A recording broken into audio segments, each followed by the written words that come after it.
गौरव भाटिया जी, आपने कांग्रेस को भी सुना, सपा को भी सुना, लेकिन एक बयान यह भी आता है कि ये जो भारत जोड़ो यात्रा है, इससे बीजेपी बहुत घबरा गई है। ये बीजेपी की विदाई यात्रा है और आलम यह है कि अब तो राहुल जी की टी शर्ट पर भी चर्चाएं होती हैं, ठंड को लेकर बातें होती हैं। तो क्या वाकई में आप लोग घबरा गए हैं?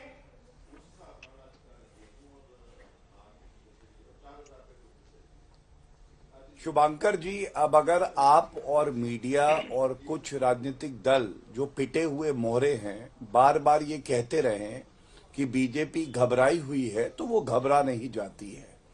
मैं याद दिलाना चाहूंगा, पहले सपा की बात कर लें। सपा को याद करना चाहिए कि अब की बार 400 पार ये एक पोस्टर आया था और 400 छोड़िए 111 पे सिमट गई थी ये समाजवादी पार्टी। मैं आपको बताता हूं, चाहे कांग्रेस पार्टी हो, कांग्रेस पार्टी क्यों हर कोई भारत तोड़ो यात्रा से दूर रहना चाहता है, आपको समझना होगा। देखिए, ऐसा नहीं है कि ये कांग्रेस पार्टी और सपा एकजुट होकर चुनाव नहीं लड़ी। आप याद करिए, क्या ये सत्य नहीं है कि पिछला विधानसभा चुनाव 2017 में ये दोनों एक साथ आए थे।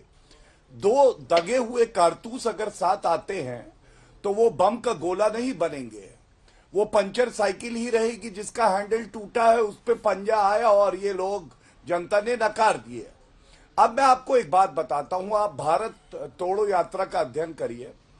भारत तोड़ो यात्रा आज का बयान है, निंदनीय है कि मणिशंकर अय्यर ने कहा कि हमारा भारत, प्यारा भारत, अखंड भारत, मजबूत भारत, जो नरेंद्र मोदी जी के नेतृत्व में विश्व को दिशा दे रहा है, टूटा हुआ है।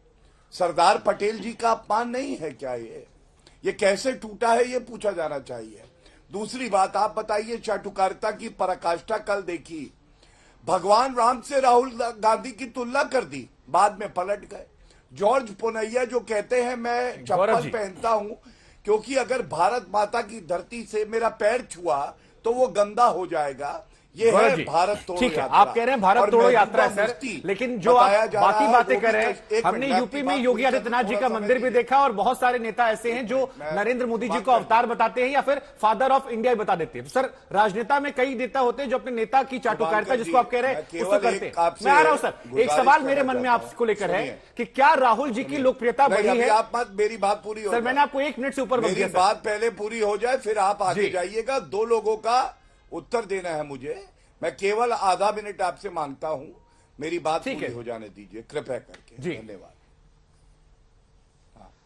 मैं आपसे एक बात जरूर कहूंगा, देखिए, आज एक बात और सिद्ध हो गई कि भारतीय जनता पार्टी की विचारधारा इतनी मजबूत है कि अकेले, चाहे वो कांग्रेस पार्टी हो, चाहे वो सपा हो, चाहे टीएमसी हो, इनके बस का नहीं है कि भारतीय जनता पार्टी से टक्कर ले सकें।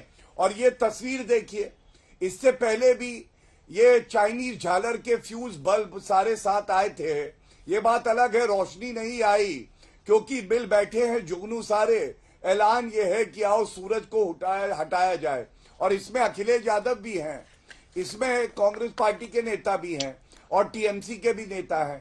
मैं ये तस्वीर इसलिए दिखा रहा हूं कि अपनी विचारधारा में दमखम नहीं, नेतृत्व आपके पास है नहीं। गौरव भाटिया जी, अब आपको समय मैंने दे दिया, लेकिन जो चाइनीज झालर आप बोल रहे हैं, इसी चाइनीज झालर ने महाराष्ट्र में आपको हरा दिया था सर। बिहार में महागठबंधन बना, आपको हरा दिया। तो आपके लिए तो अच्छी खबर है कि विपक्षी एकता नहीं हो रही है, क्योंकि जिस झालर को महागठबंधन ने आपको हराया नहीं हराया, बिहार में, महाराष्ट्र में हराया नहीं हराया आपको। आप गलत बोल रहे हैं जी, बताइए। महाराष्ट्र में, एक मिनट सुनिए शुभांकर जी, महाराष्ट्र में सुनिए, महाराष्ट्र में प्री पोल अलायंस किसका था जरा बताएंगे? भारतीय जनता पार्टी और पुरानी शिवसेना का। और मेजॉरिटी किसको मिली थी? हम ही को मिली थी।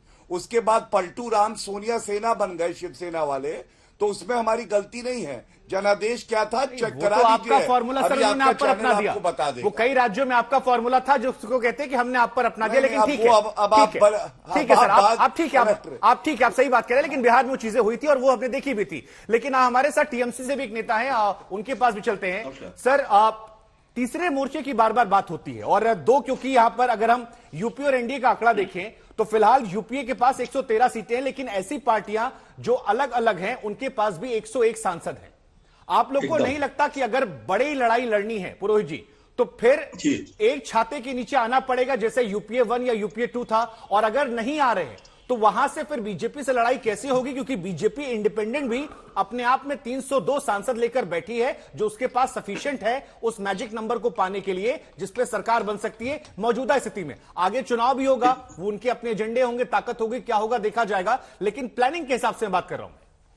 देखिए, प्लानिंग ऐसी है कि अभी आपने कुछ देर पहले कहा, अभी जो भारतीय जनता पार्टी के प्रवक्ता थे, इन्होंने कहा था कि हमने टीएमसी को भी सबक सिखा दिया। तो इनको ये पता होना चाहिए, पश्चिम बंगाल में माननीय मुख्यमंत्री ममता बनर्जी के नेतृत्व में बंगाल के अंदर में बहुत अच्छी सरकार चल रही है। 2021 में भारतीय जनता पार्टी को उखाड़ के फेंका है, वामपंथी शासन को उखाड़ के फेंका है 33 साल की हमारी नेत्री ममता बनर्जी में।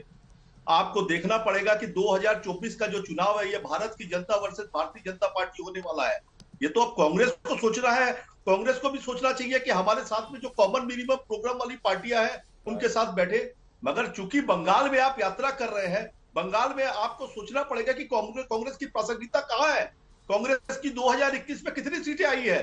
2021 में कांग्रेस 0 है, 0 सीट है पश्चिम बंगाल में। आप यहाँ पे यात्रा कर रहे हैं, आपको देखना पड़ेगा आपको कहां पे विरोध करना है, कहां नहीं करना है। कांग्रेस पश्चिम बंगाल में अगर ममता बनर्जी का विरोध करेगी और दिल्ली के अंदर में सोचेगी कि हम ममता बनर्जी को साथ लेके चलेंगे, ये दोहरा रवैया न तो कांग्रेस के लिए है न किसी भी पार्टी के लिए है। पश्चिम बंगाल की नेत्री ममता बनर्जी के नेतृत्व में 42 सीटों पर पुरोहित जी, इसमें एक एंगल ये भी आता है कि ममता जी की अपनी भी महत्वाकांक्षाएं, वो चाहती है कि तीसरा मोर्चा जो है उसका नेतृत्व वो करे और उन्हें बड़ी जीत मिले। वो कांग्रेस के छाते के नीचे आने से बचना चाहती है।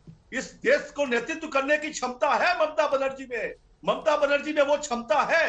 और क्यों नहीं देश की बाकी पार्टियां उनको समर्थन करती है। देखिए, भारतीय जनता पार्टी की जो ये तानाशाही की सरकार है, जिन्होंने देश के अंदर में इतनी मतलब सब तरह से लोग परेशान हैं, चाहे महंगाई हो चाहे बेरोजगारी हो, इन मुद्दों पर बात नहीं होती है। हम रंगों में बटे हुए हैं। हम ममता बनर्जी देखिए, लेकिन राहुल जी भी तो सर वही बात कर रहे हैं ना। नहीं, राहुल गांधी भी तो वही बात कर रहे हैं। वो तो कह रहे हैं नफरत के खिलाफ मोहब्बत बांट रहा हूं मैं। नफरत के खिलाफ मोहब्बत बांट रहे हैं। मेरी बात सुनिए, मेरे विचार बहुत अच्छे हैं, मगर धरातल पर मैं नहीं हूं। ये सोचना पड़ेगा ना, धरातल पर कौन है? हमारी मुख्यमंत्री ममता बनर्जी। ठीक है, आपने ये महत्वपूर्ण बात कही। काम आप ये एग्जाम्पल आप दिखाइए। आप अपने नेताओं को नहीं संभाल पा रहे हैं, आपके जीते हुए एमएलए चले जाते हैं। ठीक है, मैं आपकी इस बात को नोट करके यही सवाल मैं शांतनु जी के पास ले जा रहा हूं। शांतनु जी, देखिए, एक बड़ी अच्छी बात यहां पर कही टीएमसी की तरफ से कि आपके विचार बहुत अच्छे हो सकते हैं, लेकिन जमीन पर आपकी हैसियत जो है वो भी देखना जरूरी है। क्या यही वजह है कि विपक्षी दल के जो नेता हैं या जो क्षेत्रीय पार्टियां हैं वो कांग्रेस के साथ उनके बड़े नेता मंच पर आने से बच रहे हैं, वैचारिक समर्थन दे रहे हैं, क्योंकि वो जानते हैं कांग्रेस से कुछ मिलेगा नहीं। अगर वो जाएंगे तो राहुल गांधी की शख्सियत मजबूत होगी, उनकी पॉलिटिकल पार्टी को कोई बड़ा फायदा नहीं है। भले वो देश में समर्थन कर दे, लेकिन अपने स्टेट में वो चाहते हैं कि हम मजबूत रहे, कांग्रेस को बैठे बिठाए जमीन ना दे। शुभंकर जी, मेरे ख्याल से टीएमसी के प्रवक्ता ने स्थिति बिल्कुल साफ कर दी है। 2014 और 2019 से हाशिए में आए अपोजिशन के सारे दल, 2024 में इस अपोजिशन के कैंप को लीड कौन करेगा?